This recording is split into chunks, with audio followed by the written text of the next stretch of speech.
दक्षिण हरियाणा में बीजेपी का सबसे पावरफुल नेता कृष्णपाल गुर्जर को माना जाता है। प्रधानमंत्री मोदी की तीनों सरकारों में कृष्णपाल गुर्जर को मंत्री के तौर पर शामिल किया गया है। दक्षिण हरियाणा और खास तौर पर फरीदाबाद पार्लियामेंट में केपी गुर्जर की मर्जी के बगैर पत्ता भी नहीं हिलता है। लेकिन अब नायब सैनी की दूसरी सरकार के आगाज के साथ ही केपी गुर्जर के लिए नई समस्या पैदा हो गई है, नई चुनौती पैदा हो गई है और उनके पावर सेंटर को बड़ा खतरा पैदा हो गया है। आखिर केपी गुर्जर के लिए नायब सैनी की दूसरी सरकार में क्या सिरदर्दी पैदा हो गई है, क्या चुनौती पैदा हो गई है, ये जानने के लिए आज की इस खरी खबर को आप जरूर देखिए। इस खबर को ज़्यादा से ज़्यादा शेयर करें और इस खबर के बारे में अपनी राय भी जरूर दें।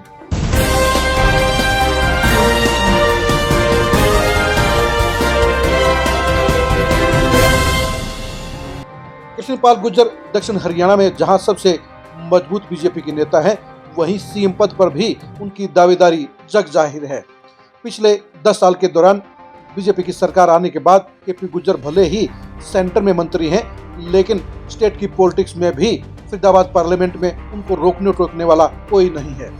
2014 से 2019 की मनोहर खट्टर की पहली सरकार में उद्योग मंत्री बने विपुल गोयल जरूर उनके लिए चुनौती बन गए थे, जरूर उनके कंपटीटर बन गए थे, क्योंकि वो भी अपने आप को सीएम पद के दावेदार मान बैठे थे। लेकिन केपी गुर्जर ने उनके इरादों को भांप लिया, इसलिए 2019 के चुनाव में विपुल गोयल की टिकट कटवाने का काम उन्होंने अंजाम दिया।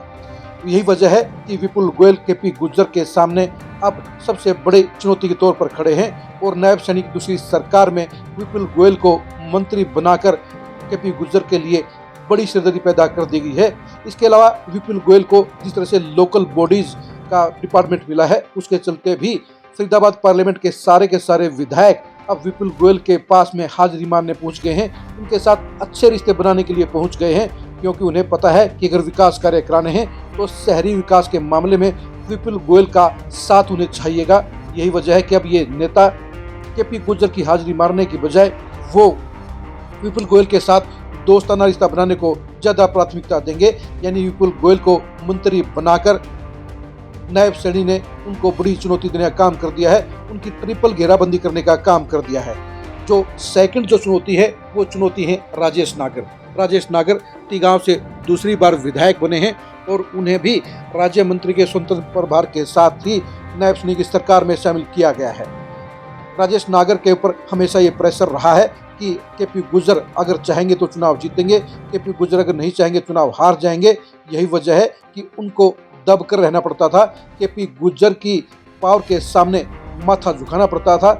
लेकिन अब मंत्री बनने के साथ ही राजेश नागर भी उनके चंगुल से बाहर निकल गए हैं और उनका खुद का अलग से अस्तित्व हो गया है, खुद का रुतबा हो गया है और वो अब मंत्री के रुतबे के साथ अपनी अलग से पहचान बना सकते हैं, अपने आप को सियासी तौर पर मजबूत कर सकते हैं और अपने आप को केपी गुर्जर के सामने खड़ा भी कर सकते हैं।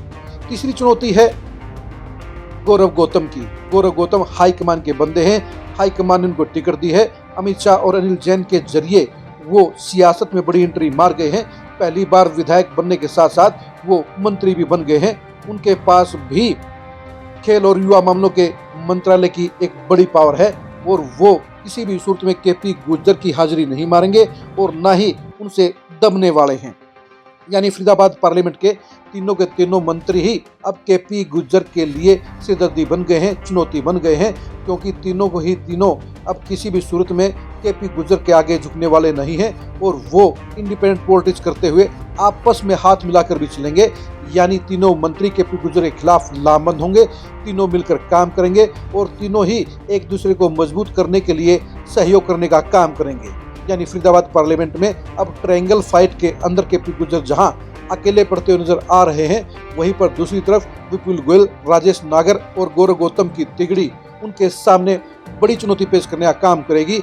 यानी केपी गुर्जर अब सुपर पावर के तौर पर फरीदाबाद पार्लियामेंट में नजर नहीं आएंगे। केंद्रीय मंत्री के तौर पर बेशक वो अपना रुतबा दिखा सकते हैं, लेकिन प्रदेश सरकार में काम कराने के लिए पार्टी के तमाम विधायक, पार्टी के तमाम नेता और तमाम कार्यकर्ता और पदाधिकारी अब केपी गुर्जर के पास जाने की बजाय वो या तो विपुल गोयल के पास जाएंगे, या वो राजेश नागर के पास जाएंगे और या फिर वो गौरव गौतम के साथ में रिश्ते कायम करेंगे।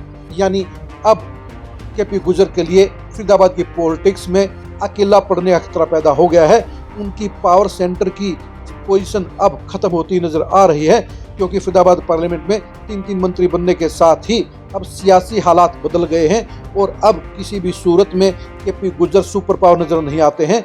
नायब सैनिक दूसरी सरकार के साथ उनके पर कतर दिए गए हैं, उनको पावरलेस कर दिया गया है। अब फरीदाबाद पार्लियामेंट के अंदर किसी भी सूरत में केपी गुर्जर अपनी हुकूमत नहीं चला सकते हैं, अपने आप को सबसे पावरफुल नहीं दिखा सकते हैं और पार्टी को अपने दमखम के साथ, पार्टी के नेताओं को और पार्टी के दूसरे विधायकों को अपने पावर के साथ ना डरा सकते हैं, ना हिला सकते हैं, ना दबा सकते हैं, क्योंकि उनके सामने अब 3 मंत्रियों की तेगड़ी है, 3 मंत्रियों की फौज है और तीनों ही मंत्री अब उनके रुतबे के बराबर आ खड़े हुए हैं। यानी केपी गुर्जर के साथ में अब 3 मंत्रियों की एक ऐसी तिगड़ी खड़ी है जो उनको पूरी तरह से चुनौती देगी, जो पूरी तरह से उनको इग्नोर करेगी और उनके बराबर पावर सेंटर के तौर पर अपने आप को स्थापित करेगी।